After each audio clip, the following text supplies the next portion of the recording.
Bà số đây nè tầng ngọc này ngày nay như miền miền mùi tía đấy giờ một chạy trồng lệ hay miền này dân nâng riêng clear muốn bắt đầu mỗi dân nâng riêng Santania bà hay ca Santania nâng cát lang nơi hạ nơi cái lạnh lụa thầm bà nơi pharmacy bà pharmacy cái lạnh lụa thầm á bà chẳng dân cho tới clear bao giờ tại mà đó ngọc nàyនេះគឺជាសំណួររបស់អ្នកដែលលក់ថ្នាំ pharmacist ឬក៏ខ្ញុំសូមហៅអ្នកដែលលក់ថ្នាំទៅស្រួលបាទនៅកន្លែង pharmacy គឺមានអ្នកលក់ថ្នាំបាទហើយគាត់ក៏អាចធ្វើរោគវិនិច្ឆ័យរបស់យើងបានខ្លះៗដែរហើយគ្រាន់តែយើងប្រាប់អាការៈរបស់យើងទៅគាត់បាទបន្ទាប់មកគាត់ក៏ផ្សំថ្នាំអញ្ចឹងសំណួររបស់អ្នកលក់ថ្នាំគាត់សួរថា what are your symptoms what are your symptoms បាទ symptoms បើយើងប្រែថាអាការៈបាទអាការៈឬក៏សញ្ញាមិនស្រួលនៅក្នុងខ្លួនរបស់យើងឧទាហរណ៍ថាយើងមិនស្រួលអញ្ចឹងយើងមានអាការៈបែបណាបាទយើងមានសញ្ញាបែបណាបាទ symptoms អាការៈបាទអញ្ចឹងគាត់សួរថា what are your symptoms តើអ្នកមានអាការៈអ្វីខ្លះបាទអញ្ចឹងមុននឹងគាត់វាយថ្នាំឲ្យគាត់ត្រូវដឹងអាការៈរបស់អ្នកទៅទិញថ្នាំសិនបាទអញ្ចឹងអ្នកទៅទិញថ្នាំនោះគាត់អាចឆ្លើយថា I have a bad cough I have a bad cough បាទ cough បាទ cough យើងប្រែថាក្អកបាទក្អកដល់ពេល bad cough គឺក្អកយ៉ាងខ្លាំងបាទក្អកយ៉ាងអាក្រក់គឺក្អកយ៉ាងខ្លាំង I have a bad cough បានន័យថាខ្ញុំក្អកយ៉ាងខ្លាំងបាទហើយអាចមានអាការៈផ្សេងទៀតអានេះជាអាការៈមួយចំនួនដែលអាចកើតមាន I have a stomach ache I have a stomach ache បាទ stomach ache យើងប្រែថាឈឺពោះបាទ I have a stomach ache ប្រែថាខ្ញុំឈឺពោះបាទពេលយើងទៅ pharmacy យើងប្រាប់គេទៅយើងមានអាការៈបែបណាបន្តមកទៀត I have a cold I have a cold បាទ cold ន័យធម្មតាយើងប្រែថាត្រជាក់បាទដល់ពេល I have a cold ប្រែថា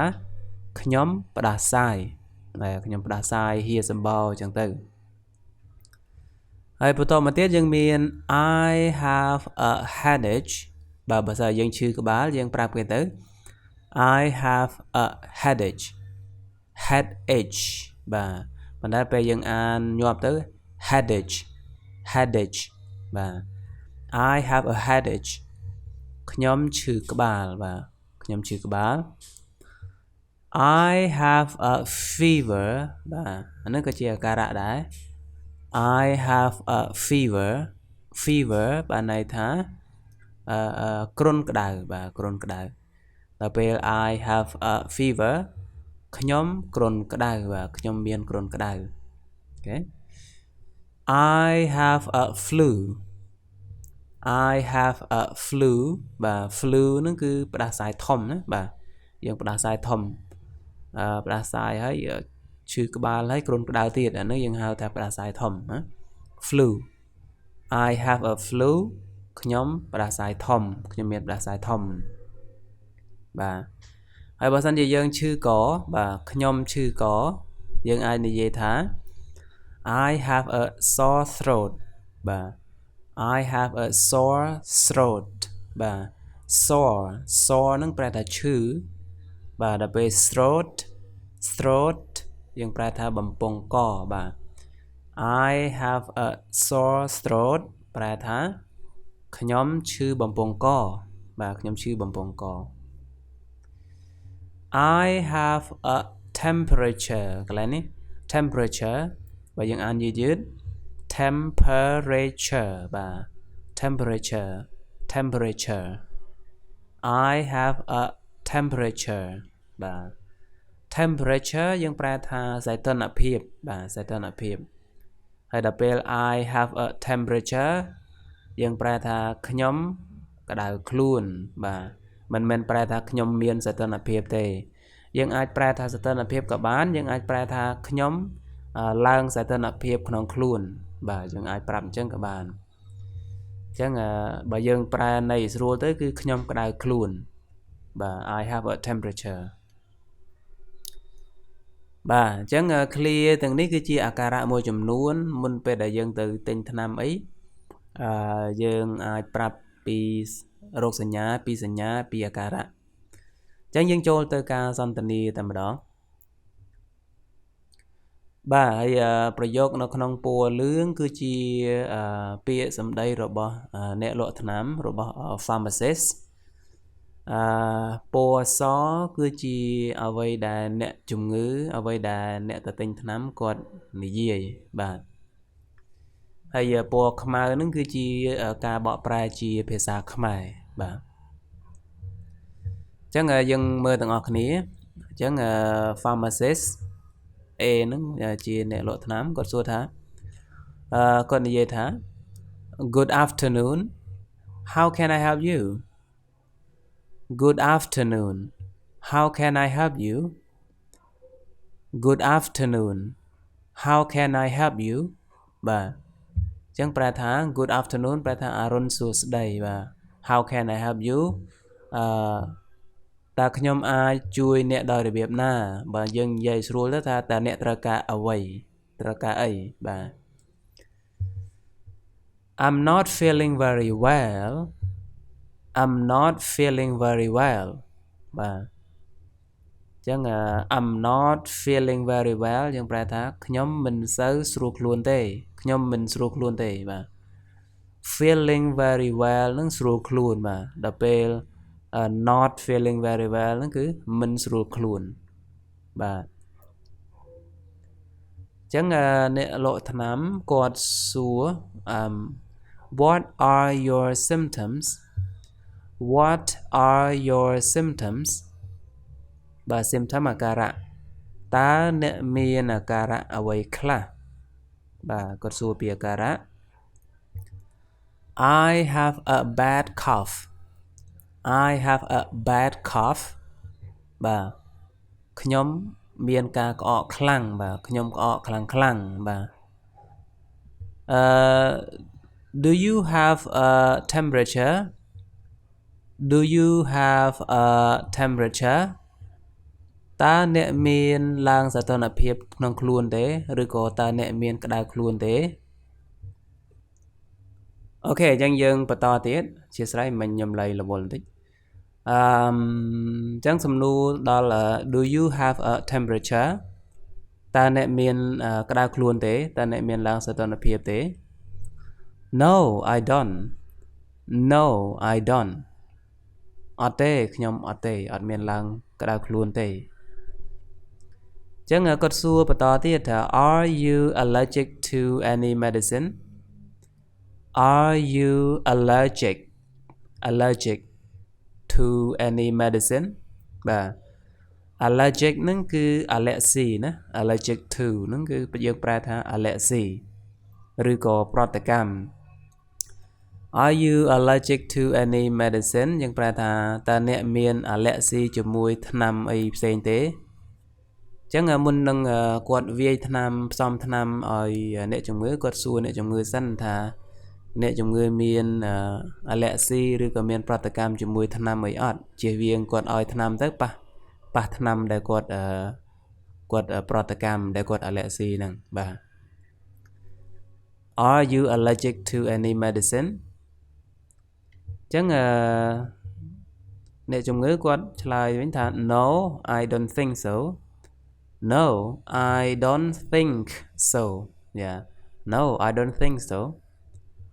អត់ទេខ្ញុំមិនគិតដូច្នេះទេអញ្ចឹងបានន័យថាអត់ទេគាត់មិនមានប្រតិកម្មជាមួយថ្នាំអីទេបាទអញ្ចឹងគាត់ក៏ហុចថ្នាំទៅឲ្យអ្នកជំងឺបាទ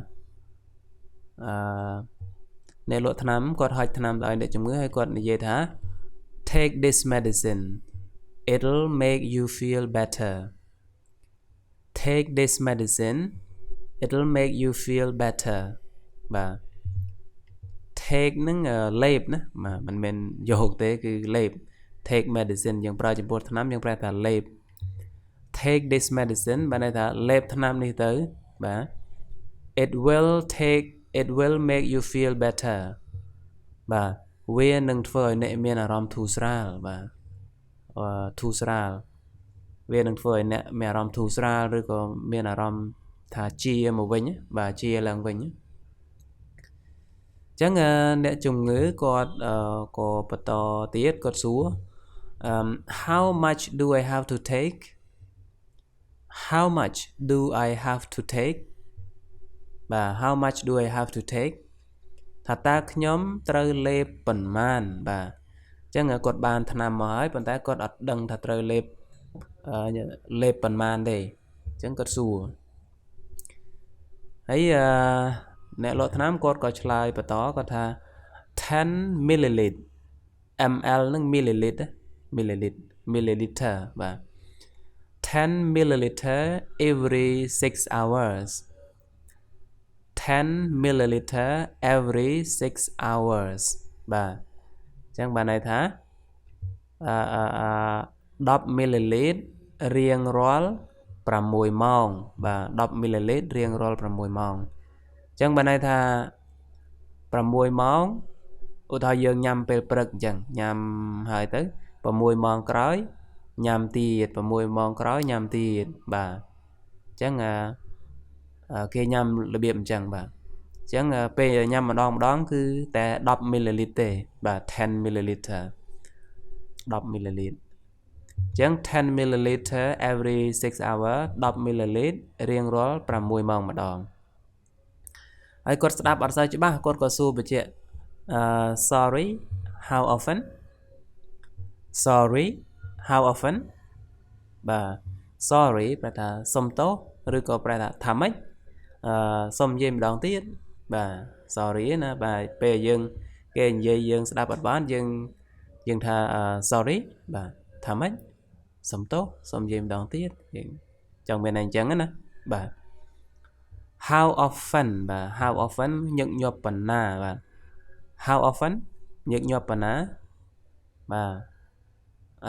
every 6 hour បាទគាត់ឆ្លើយមកវិញ every 6 hour every 6 hours បាទអញ្ចឹងរៀងរាល់6ម៉ោងម្ដងអញ្ចឹង6ម៉ោងញ៉ាំម្ដងបានហើយបាទ6ម៉ោងញ៉ាំម្ដងអញ្ចឹងគាត់យល់ហើយគាត់ថា okay thanks how much is that okay thanks how much is that បាទអូខេអរគុណតើវាមានតម្លៃប៉ុន្មានបាទតើអស់លុយប៉ុន្មានតើថ្លៃប៉ុន្មានបាទអញ្ចឹងថ្នាំនឹងថ្លៃប៉ុន្មាន how much is that that's $4.50 please okay that's $4.50 please that's $4.50 please បាទអញ្ចឹងវាគឺអស់$4កន្លះឬក៏$4.50 សេនបាទអូខេ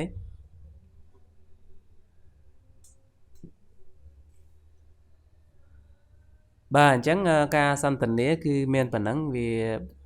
ដោយសារតែខ្ញុំអានម្ដងហើយម្ដងទៀតដើម្បីអ្នកនរគ្នា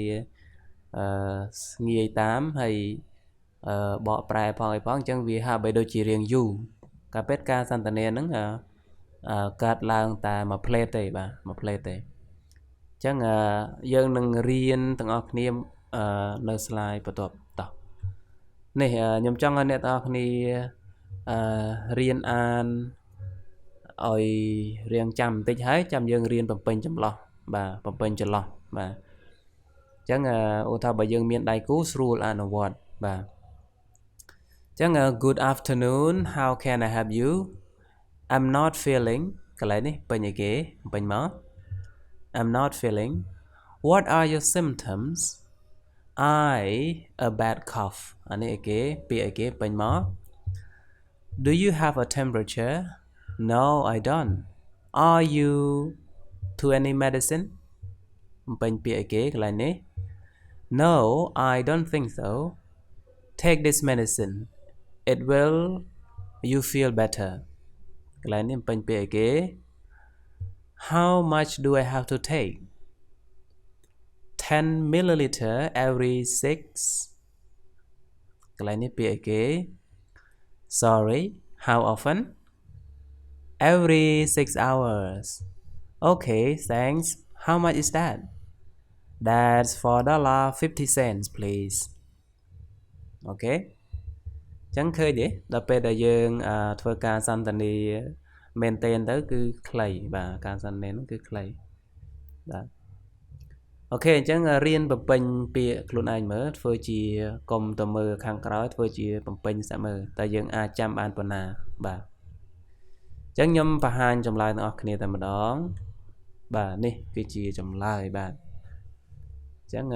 cái lại này dùng bình bịa very well bà very well bà very well good afternoon how can I help you I'm not feeling very well what are the symptoms I have a bad cough do you have a temperature no I don't are you allergic to any medicine no I don't think so take this medicine it will make you feel better how much do I have to take 10 millimeter every 6 hours sorry how often every 6 hours okay thanks how much is that that's $4.50 please okay chẳng riêng phơi ca san tần nê tầng ọt nê chẳng ở con trán ọt nê video mê riêng bao giờ ngày nay miền tài bản nắng hay sầm rạp nè tham ấy subscribe mình nè mùi phóng và sân chi miền trong ngõ lấy ai xua nó không comment bán ọt nê rồi có miền request trong ở nhóm phơi ca san tần nê để tông tần nângประเทศบาดนามุ้ยอาจจะเซนขังกระบาลโอเคเอาก้นจุกเนี่ยเนอเมเรียนประตวบบายบาย